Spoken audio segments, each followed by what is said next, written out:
we have a show. Hey, we have a show. Hey. Hey. Hey there, Bob. It's a show time.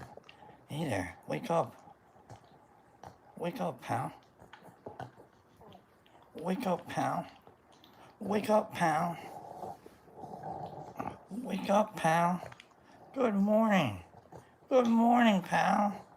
Good morning, pal. Oh, good morning, pal. Good morning. Hey, pal. Good morning. Good morning, pal. Hey, Bob. Good morning. Hey, good morning. Good morning. You're a good boy. You're a good boy. Yeah, mornings are always rough, aren't they, Bob? Bob? Good morning. Good boy, Bob. All right. Okay, let's get back to the show. Let's get on with the show. Good morning, folks. Good morning to everybody. Glad you're here. Glad we're all here. Glad you guys are here. Good morning, Derek Anderson. Good morning, Catzilla. Good morning, Jesus Christ. Good morning, everybody else. We're inside today since it turns out the internet connection is really terrible outside. So I either deal with it outside or or we don't get to sing songs inside. How about that? So good morning, good morning, good morning. Good morning. Kim, Nerdy, you got some info for us. So whenever they're here, we'll talk to them. We got a big day today. We got some winners to announce today. Good morning, good morning, good morning. Good morning, friends. Good morning, Laura. Good morning, Cleaning. Good morning, everybody. Good morning, Bill. Good morning, friend. Good morning, folks. Good morning to you all. How's everybody doing?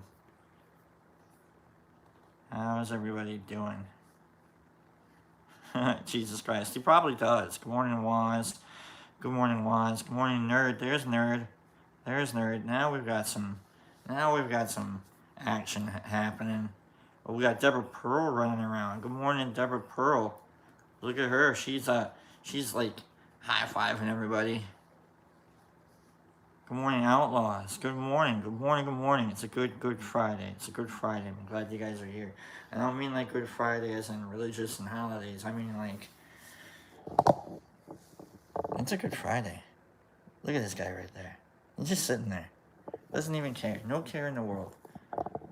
No care in the world. That's kind of how we all should be. It's no care in the world. Good morning, friends. Good morning. We got Classic. Good morning, Classic. Classic, you have a doctor's appointment. Good luck on your doctor's appointment. Hopefully there's still a doctor.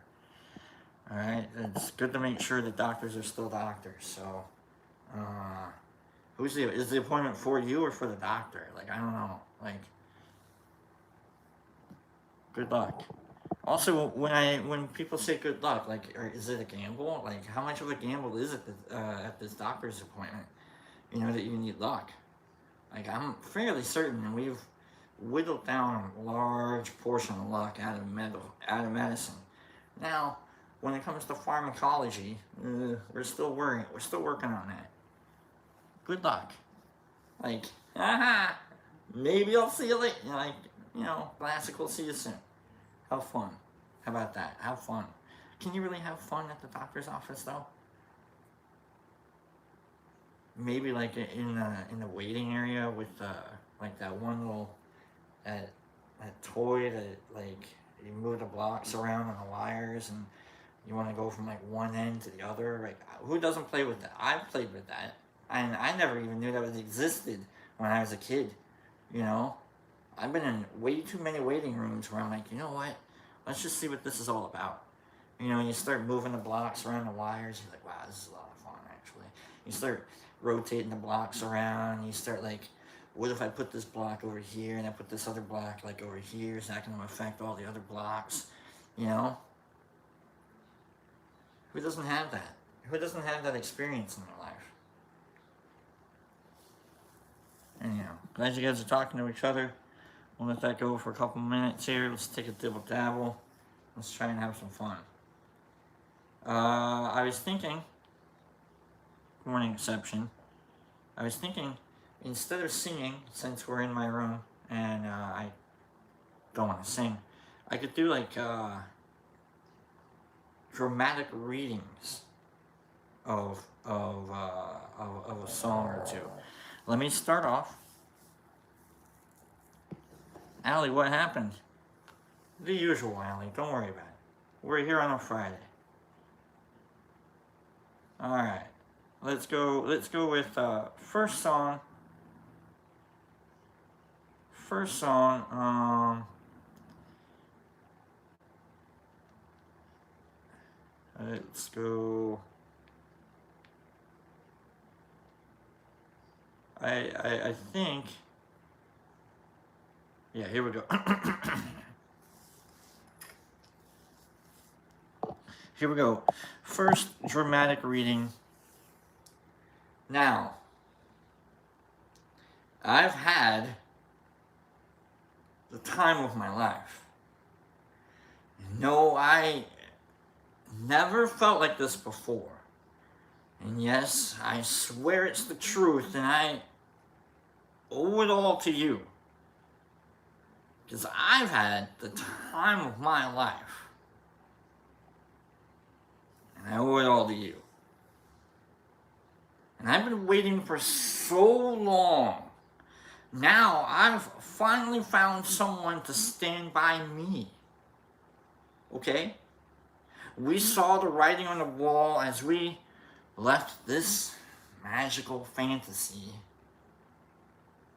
And now, with passion in our eyes, there's no way we could disguise it secretly. So, we take each other's hand, because we seem to understand the urgency.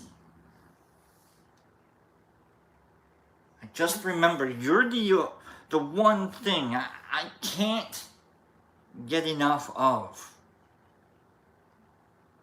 So,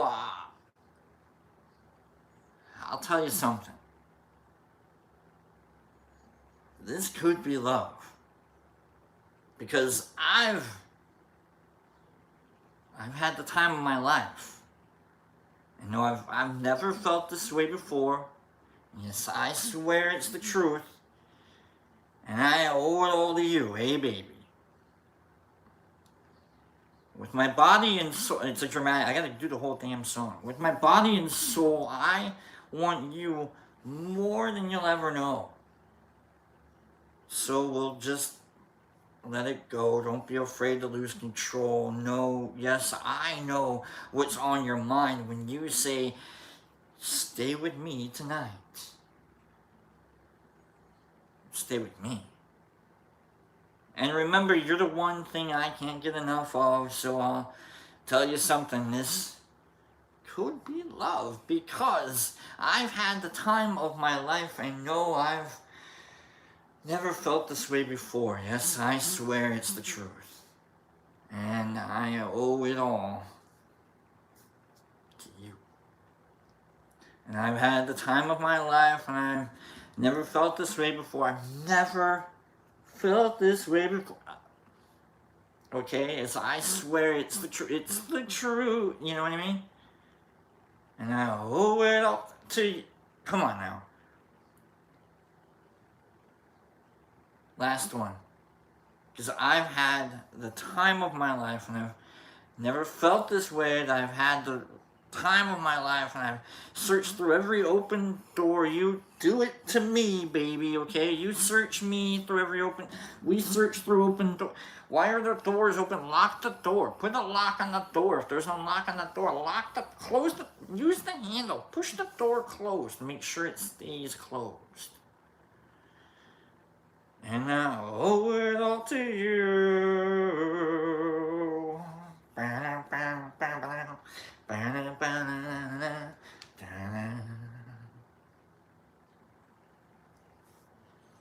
This is what happens when I can't sing. Yeah, we've got this one. We've got this one. Here we go. Okay, hold on. We've got next song, dramatic.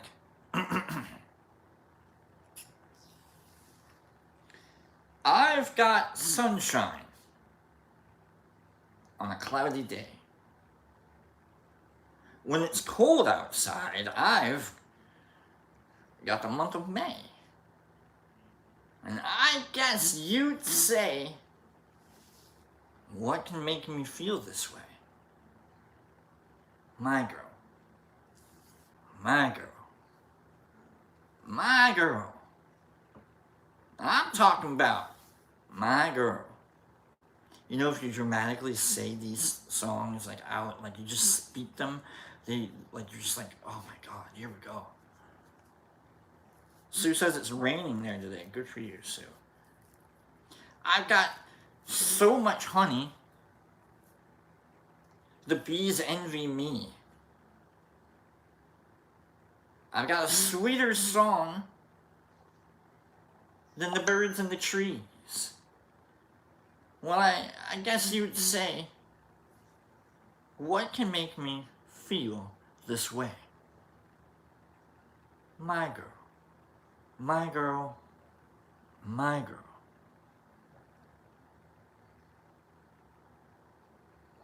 You almost kind of want to sing the song, don't you? You're like, it's just like,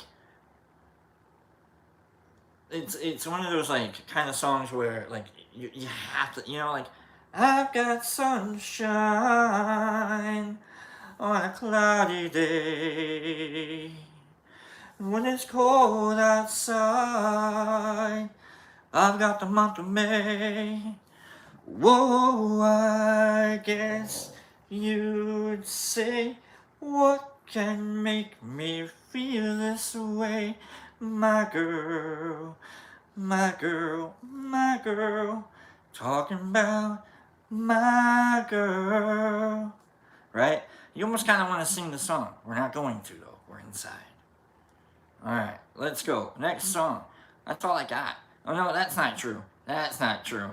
That's not true. This is for... Is Herbie here? Good morning, friends. Good morning.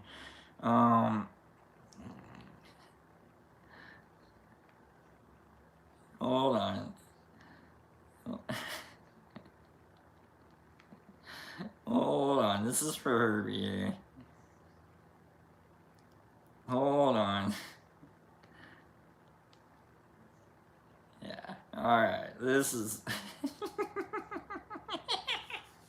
Alright. This is for Herbie. I might not sing this. I might sing this. I don't know. Here we go. This is for Herbie. Hello, my friend. We meet again. It's been a while. Where should we begin? Feels like forever. Within my heart are memories of perfect love that you gave to me. Oh, I remember. When you're with me, I'm free. I'm careless, I believe. Above all the others will fly. This brings tears to my eyes. My sacrifice, right? We've seen our share of ups and downs. Oh, how quickly life can turn around. In an instant. It feels so good to reunite within yourself and within your mind. Let's find peace there. 'Cause when you are with me, I'm free. I'm careless, I believe. Above all the others, we'll fly. This brings tears to my eyes. My sacrifice. Right? That's a good one. And then it's all leading up to Scott saying my sacrifice all the time. Scott saying all the time. Alright. Let's get down to business. Well, thank you, Kala. Chala, is it Kala? Chala, where are we at? Kala, Chala? Thank you. I'm just trying to impress this guy right here. Not once has he been like, you know what? Keep that up. Let's get to work here. Let's get to work here. Cleany. Not cleany. Nerdy. Nerdy.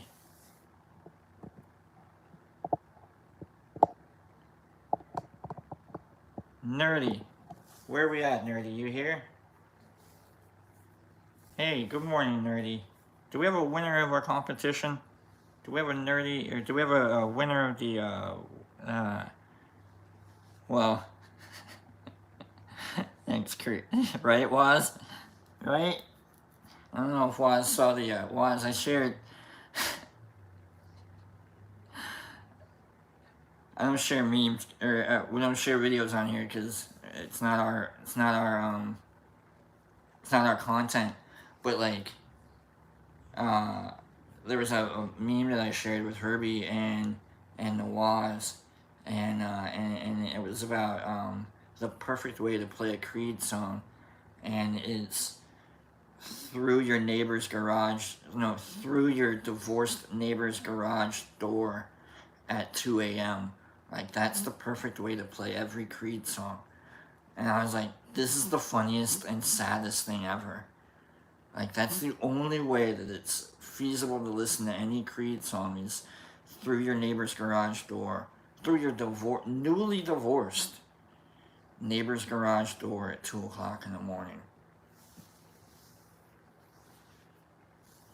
Really funny. Morning, Kim. Is Kim here? Good morning, Kim.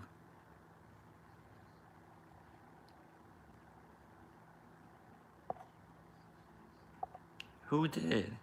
Who did? Oh, Jesus. Jesus Christ in Australia. I love that you're here, my friend. Please don't ever stop. I love that you're here. You're like me, but in Australia, and you're also Jesus Christ. Good morning, Kim. Kim and Nerdy, we have winners. We have a winner to announce for the design competition for the Rocky Mountain Mush Fest that you guys are throwing for you guys, and that's great. Apparently Pop said that we would give like a half ounce to a winner. Yeah, no, we got a half. We got half a fraction. We got half a fraction. Do we have a winner picked, Nerdy and Kim? Or am I just pointing somewhere hoping it's the moon? Or am I just, like, I think that's the moon. Or am I just, let's just do this. Let's dibble dabble real quick. Is it one of us? Is it one of us? Or is it someone that, like, isn't on the chat and it's just like, no, we'll contact them on chat. The winners are, number 1, Lizzie. Lizzie. Number 2, Michael Allen. You're the runner-up, Michael Allen. Justin LaFlower, you're the runner-up. Number 3, Lizzie. Number 1, I haven't seen that. I haven't seen any of the designs because I don't know anything that happens beyond ever hosting a show and then I disappear and then the rest of my life happens. But like, I haven't seen any of the designs. I bet they look great. So let's.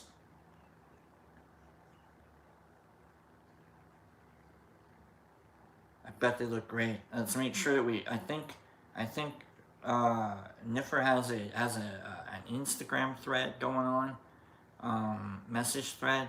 So I guess on Instagram, like, look up Niffer Mama, and you can spell her name.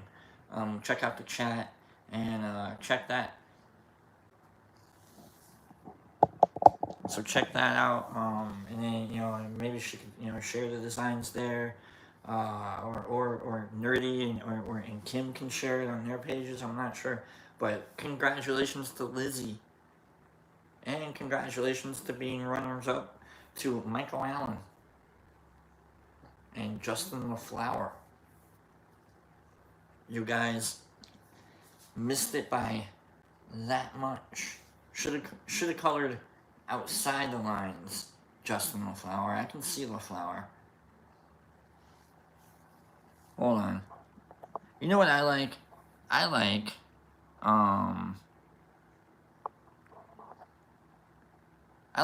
spam. And so, we're going to look up the words to the spam song, and then we'll get into the spam song. And, I think it's just spam. I think it's just spam.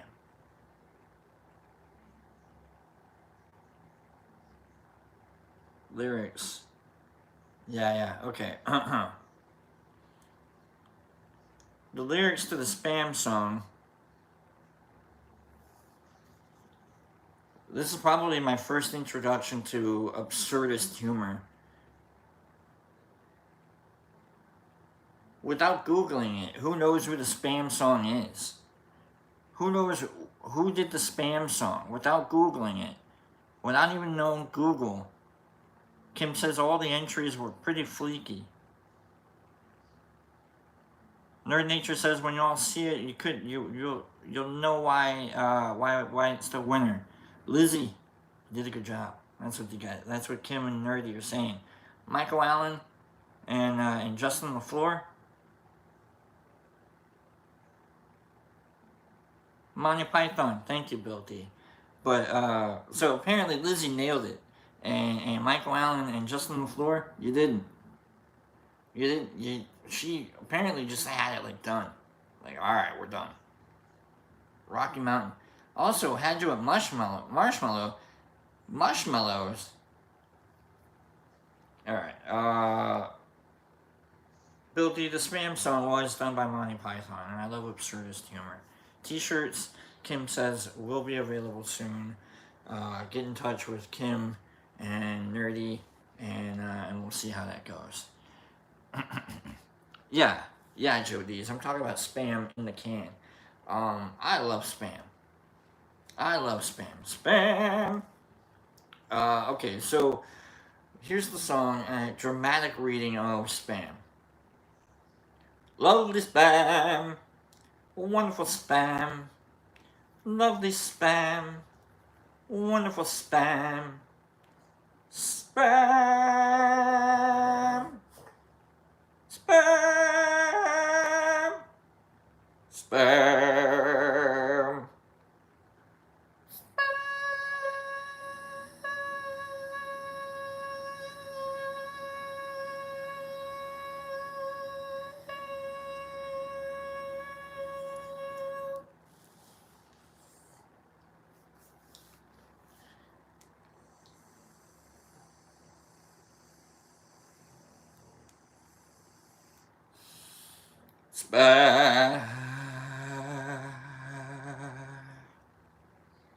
It's not easy to breathe out and say, it's a different thing. Like, it's a different, like, vocal, like, thing. Like, I thought maybe I'd be able to, like, breathe out naturally and say spam. No, it's not even, it's a resonant sound instead of a breathy, like, hi.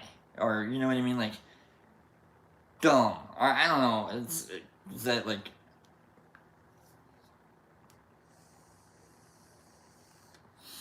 spam, spam, spam, spam, spam. Okay. That's the end of my absurdist humor. That's the end of me being absurd. I love you guys for letting me do that to you.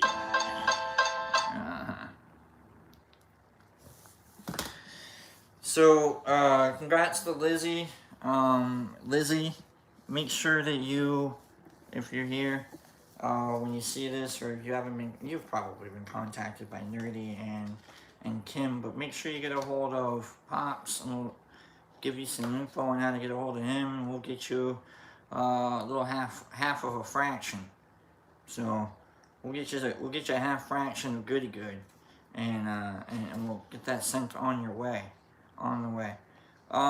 I think I've read this story multiple times, but I really think this story is important, and so I'm gonna read it again. And I've decided that I don't want to do. I don't want to learn about politics anymore. And not because we're not brave enough about the information, and not because we're not because I don't trust, the people that are reading it. It's just,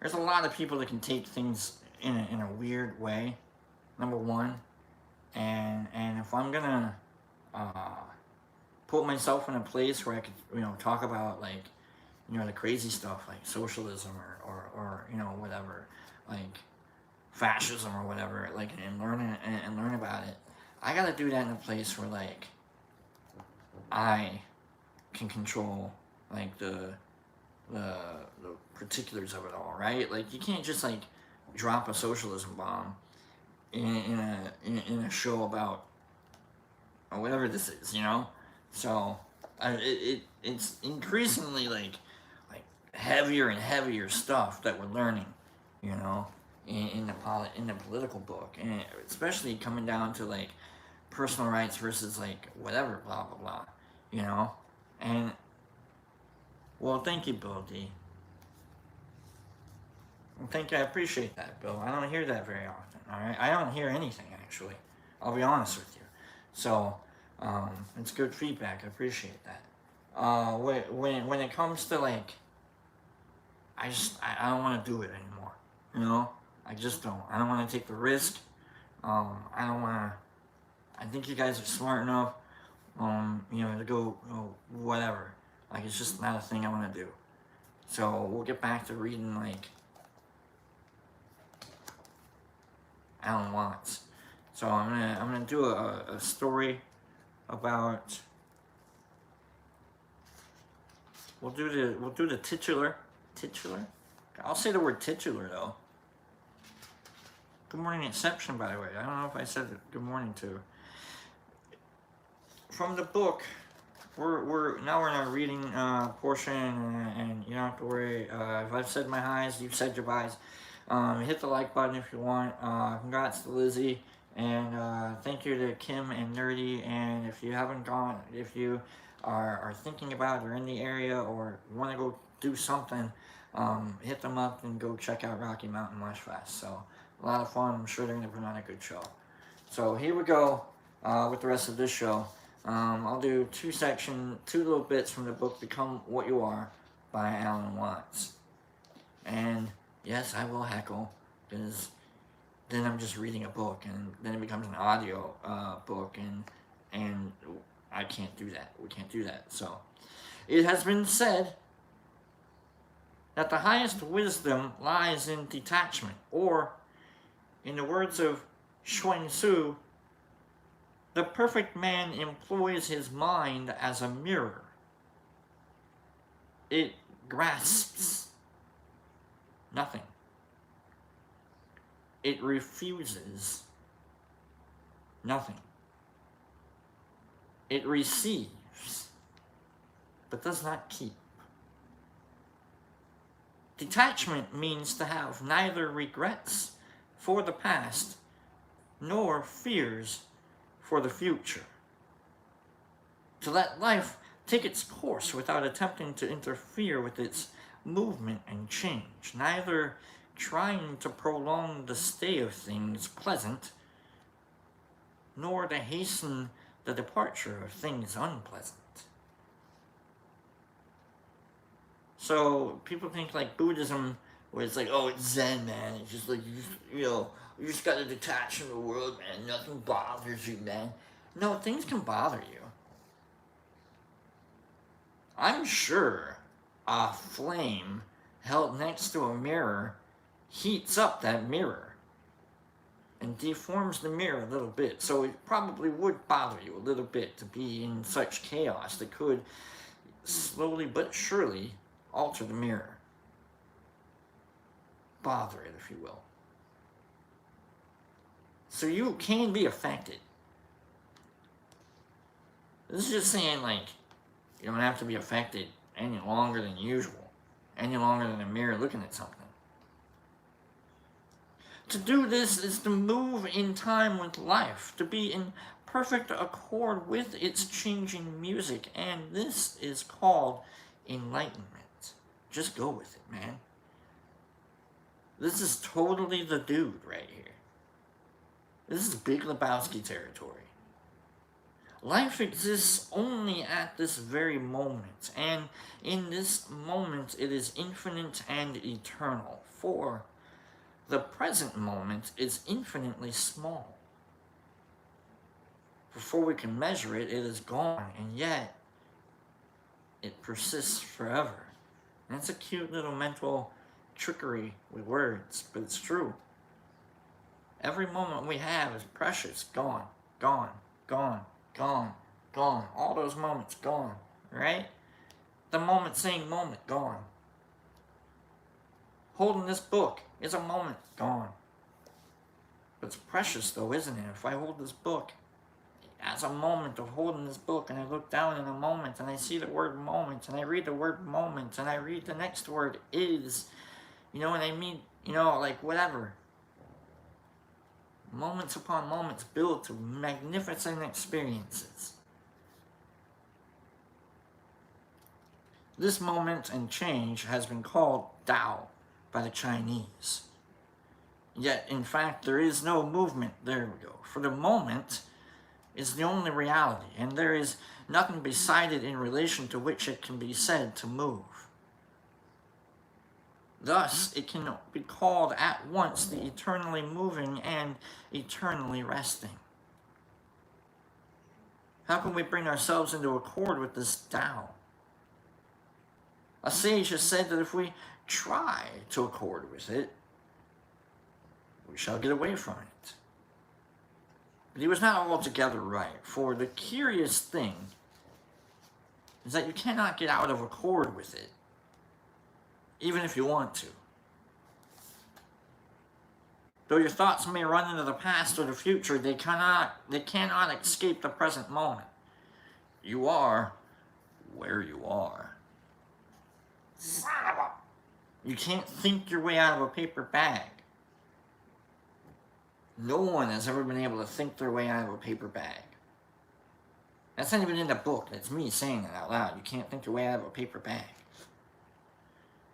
However far back or forward they try to escape, they can never be separated from the moment, for those thoughts are themselves of the moment. It's just a thought of the moment. You're just thinking about whatever's going on. And yet, that's important to you. Your thinking is important to you. Why? Just as much as anything else, they partake of and indeed are the movement of life, which is Tao, your thoughts. It's just the next little stream of chaos you're paying attention to. It's your thoughts.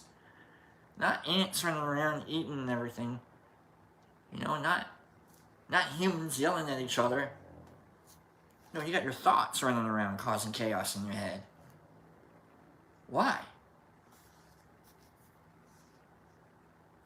You may believe yourself out of harmony with life and the eternal now, but you cannot be. For you are life, and you exist now. Otherwise, you would not be here. Hence, the infinite Tao is something which you can neither escape by flight, nor catch by pursuit. There is no coming toward it or going away from it. It is, and you are it. So become what you are.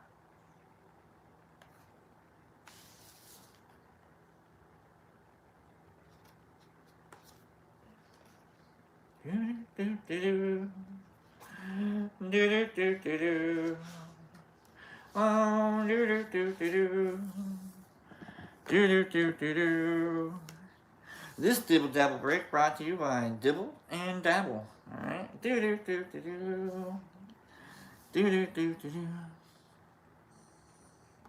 Hold on.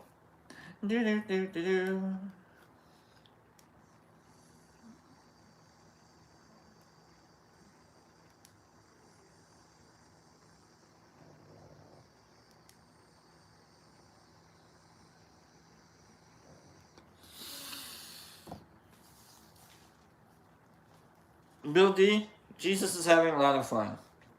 Jesus really likes to read pop-up books out loud, and I appreciate that.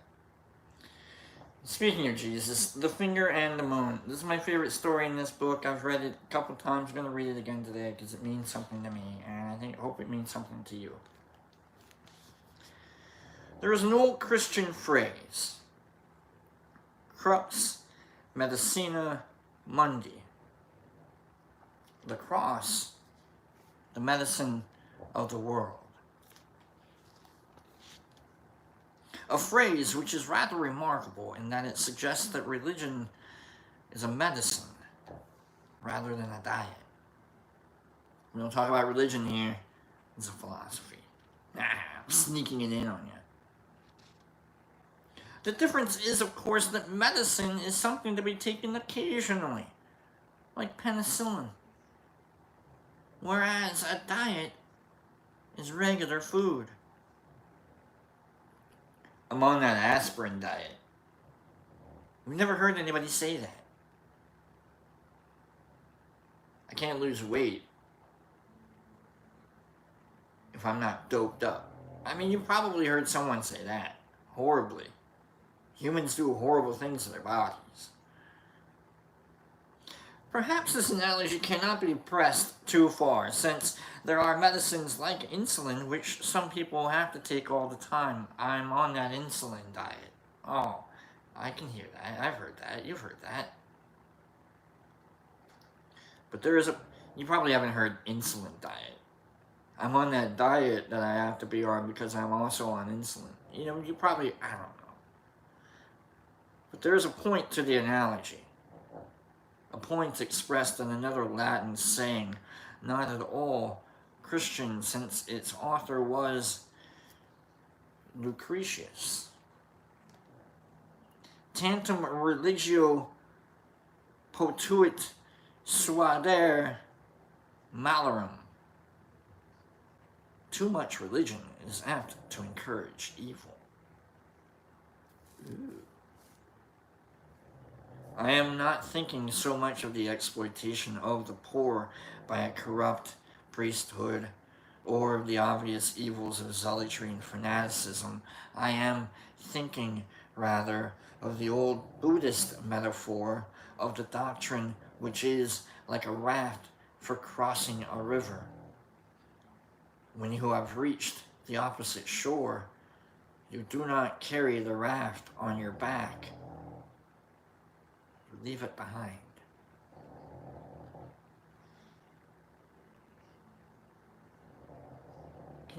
I always, put the canoe down. How expensive are canoes? Go buy a new canoe. If you're somewhere where you have to carry a canoe more than a mile, leave the canoe. Walk away. You don't need that anymore. You're going to be a mile away, realizing that, hey, I no longer have to worry about this canoe. Walk away, carrying a damn canoe. There is something here which applies not only to the mere handful of people who might be said to have reached the opposite shore. Quit carrying the canoe, you weirdos. Oh, we're going to go whitewater canoeing. I'd much rather go whitewater canoodling, if you ask me. But to carry out the metaphor a little, if you're going to cross the river, you must make haste. For if you dally on the raft, the current will carry you downstream and out to the ocean, and then you'll be stuck on the raft forever. Oh, I like that too. You ever been really into something new you just learned? And your entire world becomes something new you just learned? And then you realize the entire other world has nothing to do with the entire world you just dropped yourself into? And everyone else is just yeah, thanks for catching up, guy. You know? Morning, Paige. And it's so easy to get stuck on raft, on religion, on psychotherapy, on philosophy, on microdosing, on whatever it is that we call medicine. To use another Buddhist simile, the doctrine is like a finger pointing at the moon. And one must take care not to mistake the finger for the moon. Too many of us, I fear, suck the pointing finger of religion for comfort instead of looking where it points. Now it seems to me that what the finger of religion points at is not something at all religious. Religion, with all its apparatus of ideas and practices, is altogether pointing. And it does not point at itself. It doesn't point at God either. For the notion of God is part and parcel of religion. I might say that what religion points at is reality, except that this merely puts a philosophical notion in place of a religious one. He's pulling tricks on us too. And I can think of a dozen other substitutes for God or reality. I could say that it points at one's true self, at the eternal now, at the non-verbal world, at the infinite and ineffable, but really none of this is very helpful. It's just putting one finger in place of another. When Joshu asked his teacher, Nansen, what is the Tao, the way?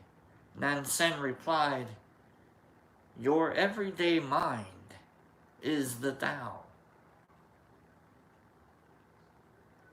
But this doesn't help either. For as soon as I try to understand what is meant by my everyday mind and then try to latch onto it, I'm just sucking another finger. But why does this difficulty arise? If someone actually points his finger at the moon, I have no difficulty in turning and looking at the moon. But the thing at which these religious and philosophical fingers are pointing seems to be invisible. So that when I turn to look, there's nothing there, and I am forced to go back to the finger to see whether I understood its directions correctly.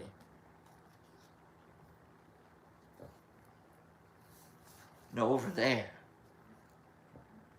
No, but you got like 3 fingers pointing this direction, you got another finger pointing that direction. No, over there.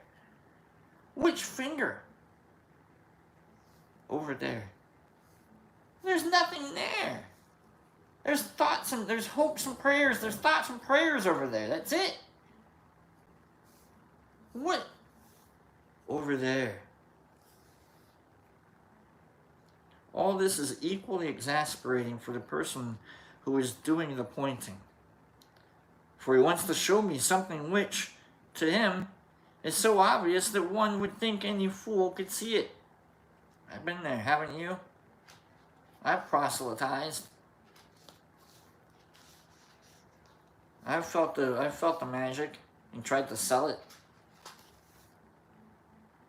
He must feel as we all feel when trying to explain to a thick-headed child that 2 times 0 is 0 and not 2, or some other perfectly simple little fact. And there is something even more exasperating than this. And what I mean, a simple little fact, like even with like our community and what we talk about, like we know that it's 5 hours of feeling happy. Whatever it is that we may do, if we do it responsibly, we got max 5 hours of like a, +5. We got +5 happiness. We know that it's reality. We also know that it's not reality. We know that, don't we? Nerdy, you know that your marshmallows give people +5 happiness. But it's just +5 for 5 hours. Probably going to need another marshmallow, aren't you? Stack it up. So I don't think too many of us here are like over dramatizing the effect of what all we do here, right? But when other people are like, oh, you're on the marshmallow, man. Oh, the psilocybin. Oh, you're on drugs. Like, no. No, I'm not. But then they see the finger, but then you notice like where people are pointing, they're looking at you because the other fingers are pointing at you, and they're like, and it's the wrong fingers pointing, and it's like you gotta point back, and then like now we're all worried about fingers, and we're not worrying about what we're all looking at. It's like, where the hell are we looking? You know, whose finger am I looking at? And we all know that like it's a lot of fun what we do. It's not like it's not reefer madness, you know. But sometimes we're not the best fingers to point back.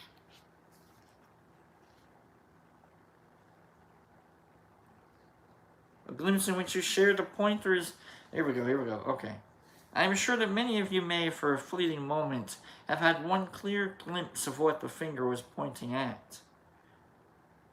A glimpse in which you shared the pointer's astonishment that you had never seen it before. In which you saw the whole thing so plainly that you knew you could never forget it. I saw the blue dress once. It's always the gold and white, black and blue dress. It's always gold and white, but I saw it once, so I know what you guys are talking about. And then you lost it. After this, there may be a tormenting nostalgia that goes on for years. I've looked at that damn photo, and I've tried squinting, and I've gotten close. I've hid half of it, you know, and you squint, and you try and, it's all about how to find a way back to the door in the wall that no longer seems to be there, back to the turning which led into paradise, which wasn't on the map, which you saw for sure right there. I don't know if I saw a black and blue dress. Maybe I didn't. Maybe I thought I saw a black and blue dress. But now there is nothing. It's like trying to trace someone with whom you fell in love at first sight and then lost touch. And you go back to the original place of meeting again and again, trying in vain to pick up the threads. And if I may put it in a way which is horribly cumbersome and inadequate, thank you, Alan Watts, for being horribly cumbersome and inadequate up till now. That fleeting glimpse is the perception that suddenly some very ordinary moment of your ordinary everyday life, lived by your very ordinary self, just as it is and just as you are, that this immediate here and now is perfect and self-sufficient beyond any possibility of description. You know that there is nothing to desire or seek for. That no techniques, no spiritual apparatus of belief or discipline is necessary, no system of philosophy or religion. The goal is here. It says point to your heart while reading this out loud to your friend, to people in the book. It says that right there. It gives you the direction. Point to your heart while reading this out loud to folks. So that's what I did. The goal is here. It is this present experience just as it is. That obviously is what the finger was pointing at. But the next moment, as you look again, the instant in which you are living is as ordinary as ever, though the finger still points right at it. Oh, wait, that's just my chest. That's just my heart. That's just Brock. However, this irritatingly elusive quality of the vision to which the finger points has an extremely simple explanation. Let me start that over. I lost that. You know how you read something out loud and you just lose it from the very beginning? Let me start that over. However, this irritatingly elusive quality of the vision to which the finger points has an extremely simple explanation. The holy, not holy, that the finger always points at. Okay. An explanation which has to do with what I said at the beginning about getting rid of the raft when you have crossed the river. About taking religion as a medicine, but not as a diet.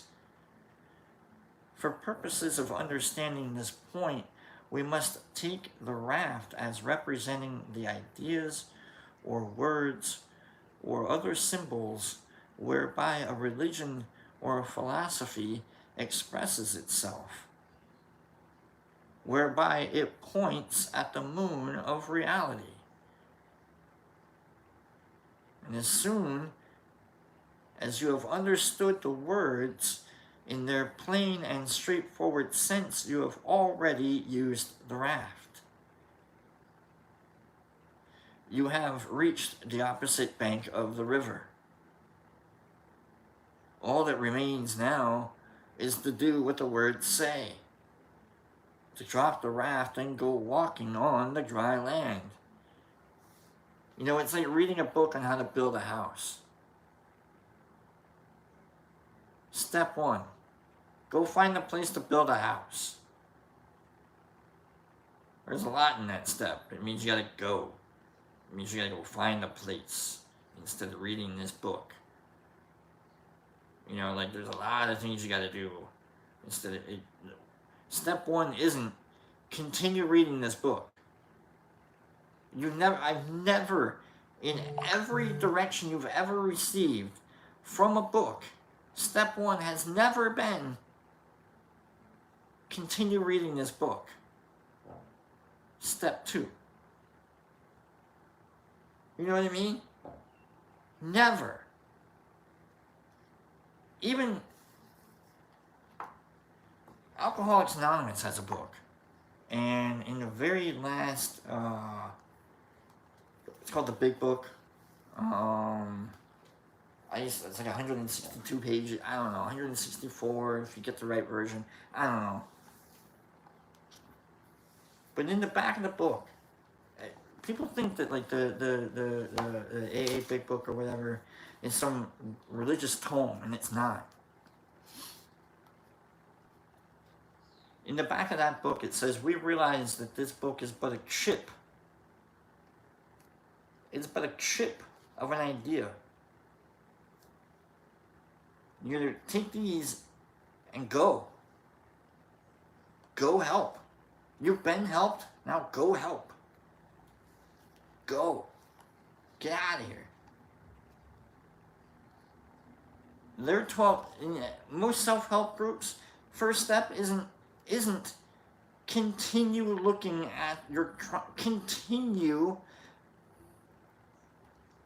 reading the book. All right. Let's get to it. Let's get back to reading the book.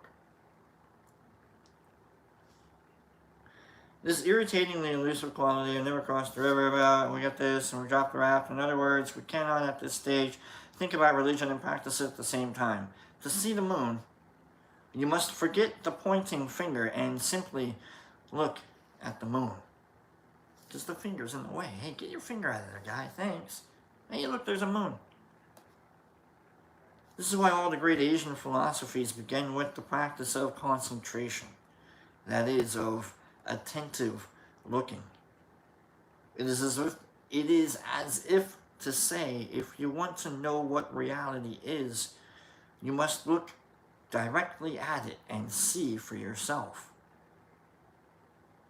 But this needs a certain kind of concentration because reality is not symbols.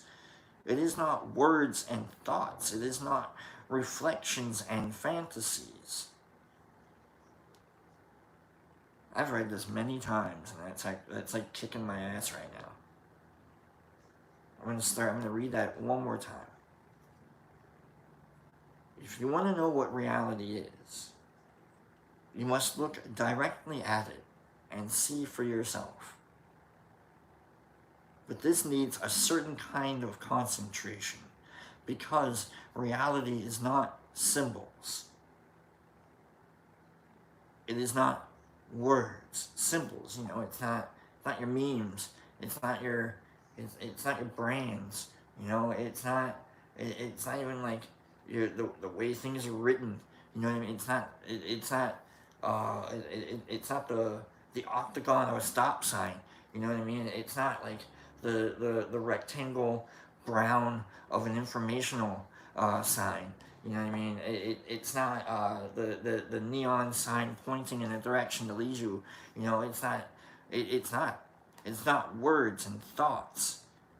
It's not reflections and fantasies. It's not what you want and hope.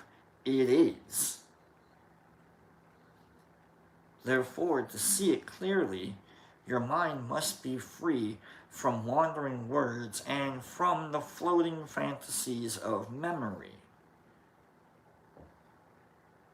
To this, we are probably apt to reply, fine, but this is easier said than done.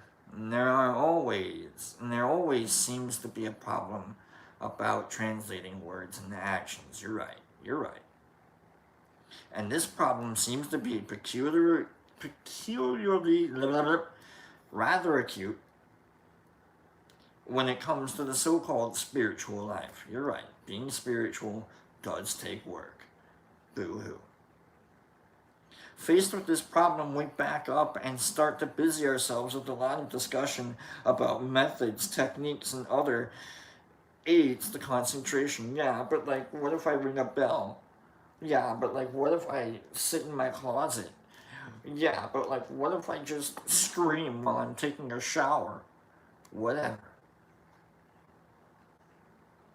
But it should be simple enough to see that this is nothing but procrastination and postponement. You cannot at the same time concentrate and think about concentrating. It sounds almost silly to say, but the only way to concentrate is to concentrate. In actually doing it, the idea of doing it disappears. And this is the same thing as saying that religion disappears when it becomes real and effective. Who needs a book when you are the book? God. Now, a great deal of the talk about the difficulty of action. There's a lot to this. Or the difficulty of concentration is sheer nonsense. If we're sitting down together at a meal and I say to you, please pass the salt, you just do it, and there's no difficulty about it. You do not stop to consider the right method. You do not trouble yourself with the problem of how, when you have picked the salt shaker up, you're going to be able to concentrate on it long enough to bring it to my end of the table. Now, there's absolutely no difference between this and concentrating the mind's attention to see into the nature of reality. If you can concentrate the mind for 2 seconds, you can do it for 2 minutes. And if you can do it for 2 minutes, you can do it for 2 hours. Of course, if you want to make this kind of thing horribly difficult, you begin to think about timing yourself. Okay, 2 seconds. Okay, 2 minutes. 1, 2, 3, 4, 5. Wait, did I miss a number? Oh man, do I gotta go back? If I miss a number, do I gotta keep going? How many numbers are there in 2 minutes? Do I stop at 60 and I restart? Do I go up to 120 because that's 2 minutes? What's 2 minutes? Is 2 minutes just like when I fall asleep? What's 2 minutes? Instead of concentrating, you begin to think about whether you are concentrating, about how long you're concentrating, about how much longer you're going to keep it up. All of this is totally off the point. Concentrate for 1 second. If at the end of this time your mind has wandered off, concentrate for another second. And then another. Nobody ever has to concentrate for more than 1 second. This one. This is why it is quite literally off the point to time yourself, to compete with yourself, and to bother about your progress and success in the arts. It's simply the old story of making a difficult job easy by taking it 1 step, 1 second, 1 moment at a time. There is perhaps another difficulty. We're going to run a little bit late, and that's fine. And this is that in the state of concentration, of clear, unwavering attention, one has no self. That is, no self-consciousness. This is because the so-called self is a construct of words and memories, of fantasies which have no existence in immediate reality. The block or stoppage which so many of us feel between words and action. What if I just, it just hit me. What if I never wanted anything again? What would I be?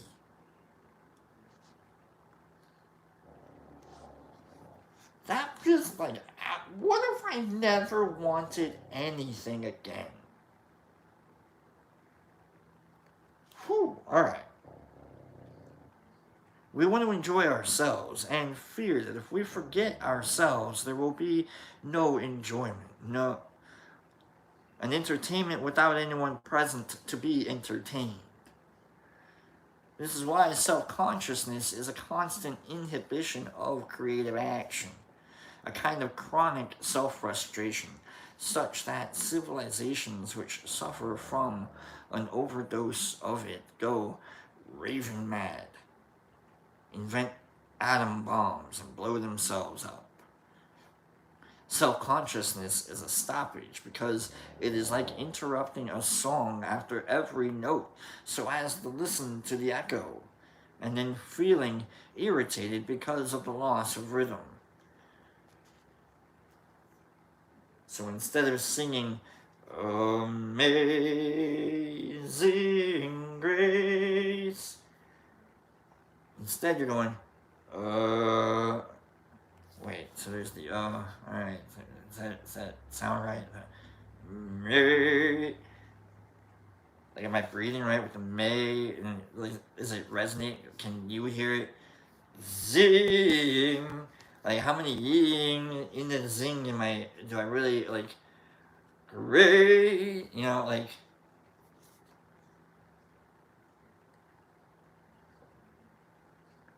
it's all really a case of our own proverb, a watched pot never boils.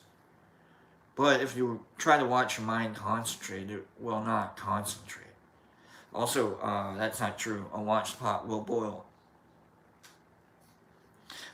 And if, when it is concentrated, you begin to watch for the arrival of some insight into reality, you have stopped concentrating. Real concentration is therefore a rather curious and seemingly paradoxical state, since it is at once the maximum of consciousness and the minimum of ego feeling, which somewhat gives the lie to those systems of Western psychology which identify the conscious principle with the ego.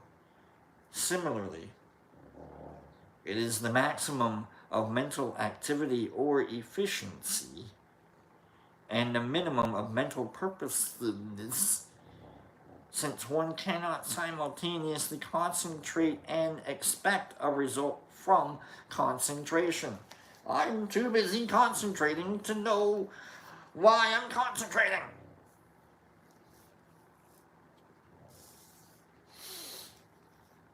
The only way to enter into this state is precipitately,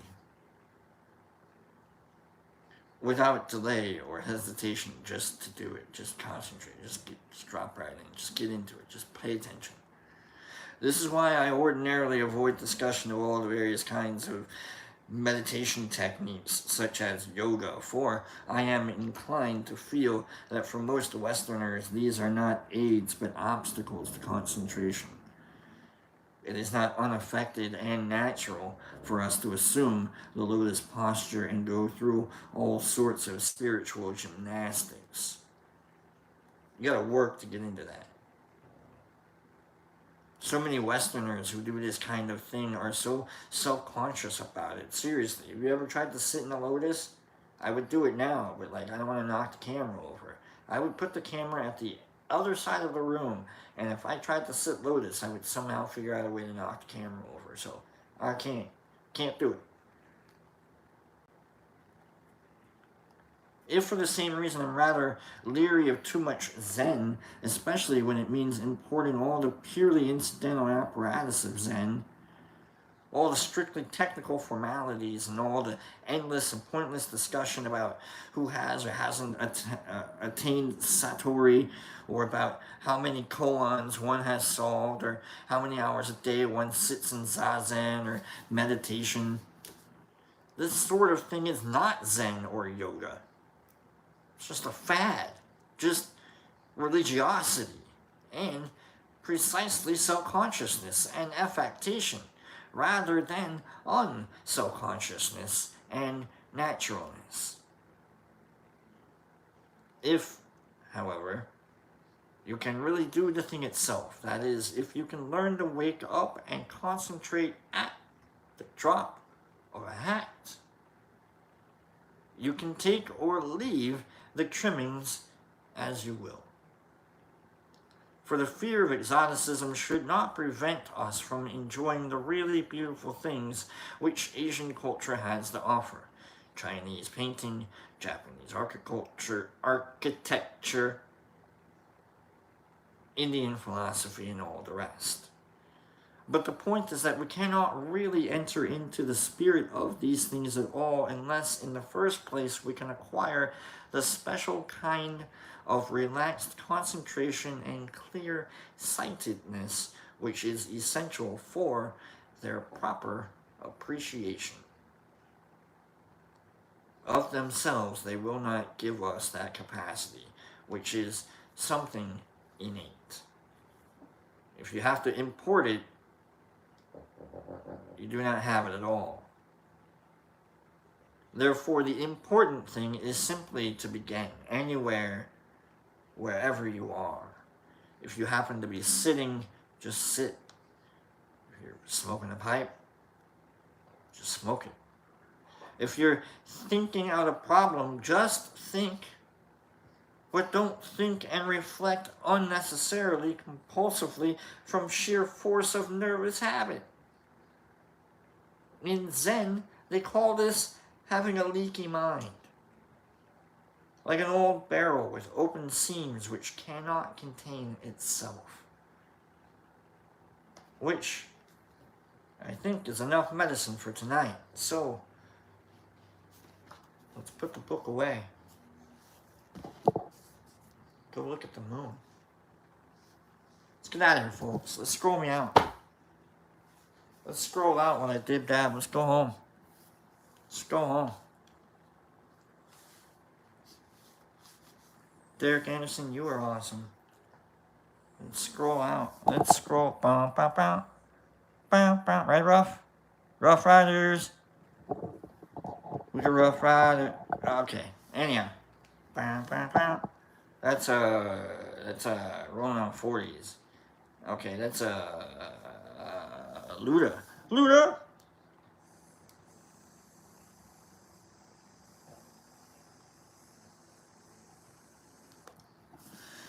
Alright. Let's scroll out, folks. Let's get out of here. It's been a good Friday. It's been a good Friday. You've been fun. It's been a lot of fun hanging out here. Lizzie, congratulations on winning. Looking forward to seeing the winning design. Get a hold of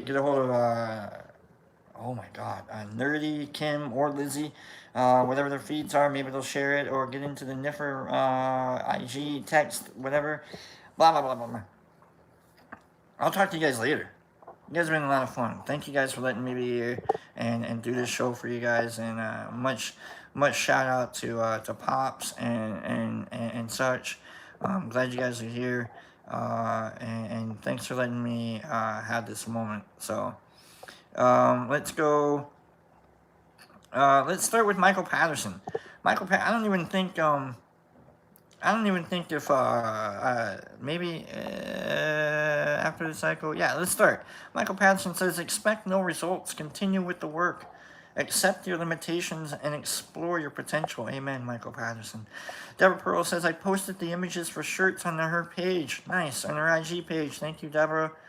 Let's go. Deborah Pearl, being in music snob is no bad. Let's go. Herbie, great job with the likes from the chat. Absolutely. Thank you for hitting the like button. Herbie, nerdy, clean up the supplement. We got a stress test on a Honda. Jesus Christ, last call for we did that. We gotta thank you with the Monkey Mind and the Derek Anderson. You were awesome. My ex had a licky thank you, Jesus Christ. Mr. 420, more medicine, more Seymour, nature, get your artifacts and resources out of here. Rasters, artifacting, and okay, never mind. Good read, thank you, Shy. Cool, Joe D's, good to see you again. To Miss Pearl, good to see you, Miss Pearl. Thanks for being here. Jesus Christ, see you, Bill, mate. Derek, thank you, Brock, and everyone for an awesome morning. See you all and have an excellent weekend, and see you all on Monday. Absolutely. See you Monday, Derek. We'll talk to you soon. Cancel, have a great day. All Deborah Pearl with the emotes. Bill D, it's a great hanging out with the mushrooms. Good hanging out with you, Bill. Thank you. Herbie, which layer has the artifacts? It's like the third layer down, right? It's like the crustaceous. And Niffer Mama and everyone, a beautiful weekend. Back to the rainy garden for me. You know what? I wish I had a rainy garden to go to, Niffer. That sounds amazing. Nerd Nature, love you much, fam. Super Fundo on the early eve of your day. Super Fundo on the early eve of your day. Seashell, Sally, Seashore. Okay, Sue Littermeyer. Great listening to you when I could. Thank you, Sue. Joe D's, Bill D, later, bro. Kim B, have a fleeky weekend, much fam. You too. Kim Goldenbolt. Love you, Kim. Shy, have a great weekend, everyone. You too, Shy. Clean girl, have an awesome weekend. Michael Patterson, Shanti, Ruff and Brock. Shanti to you, Michael Patterson. Thank you for being here. B. Hendricks, take care of yourself and be kind to one another. You too, B. Hendricks. Bill D, have a good one. Have a good day. Holy crap, it's Friday, everyone. Sue Little might have a fabulous day. Captain Obvious, have a great weekend, everyone. Dude, Captain Obvious, it's really cool that you're still here. Thank you for being here. Mr. 420 to you and to you. Have an amazing weekend, Joe D's. Herbie Wong, we're gonna go. We're doing tribal science. Love y'all. Laura Divine, Shanti, Laura Divine with the hat. I see what you're doing, Laura. Thanks, Brock. Have a great day, everyone. You too. Have an every awesome weekend, Brock and fam. Please come now. Now I'm falling even more in love with you. Oh my god, Waz, I don't want to have that in my head now, Waz. Okay, all right. Let's just scroll all the way down. We've got Street Glide. There we go, Streety. Here we go. You know what? This hug is for Streety. I haven't hugged Streety in years. And so I'm dedicating this hug to Streety. And we're all going to give Streety a hug, okay? So on the count of, if you don't know who Street Glide is, that's your fault, okay? On the count of, remember, it's 1, 2, 3, all right? And then we'll do, you know how it is. All right, 1, 2, okay. Laura, Streety, everybody, we're all going to gang up on Streety, okay? So he doesn't even know, he wasn't expecting this, but like, go to his house. We're all gonna like creep into his house and be like, "Hey, Woody, wake up!" We're gonna hug him while he's in bed. It's gonna be a lot of fun, or hug him while he's like taking a shower. Or you hug him while he's making his coffee, or whatever. I don't know what he's doing while he's making his coffee. But here we go. We're gonna sneak in and hug you. Okay, here we go. 3, 2, 1. Or wait, no, I didn't even do it right. You put your left hand here. You put your right hand here. You put your right hand right there. Put your left hand here. Okay, all right, there we go. 3, 2, 1. Oh, yeah. See, Streety. No, you add the coffee. You put the filter in first, and then you add the coffee, and then the water, Streety. Look, I have to hug you, man. I'm sorry I'm in the way of you making your coffee, okay? I really apologize.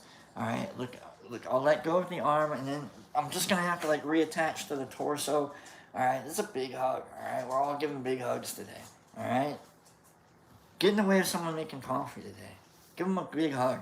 Love you guys. I'll see you guys tomorrow, Monday, whenever the hell I see you.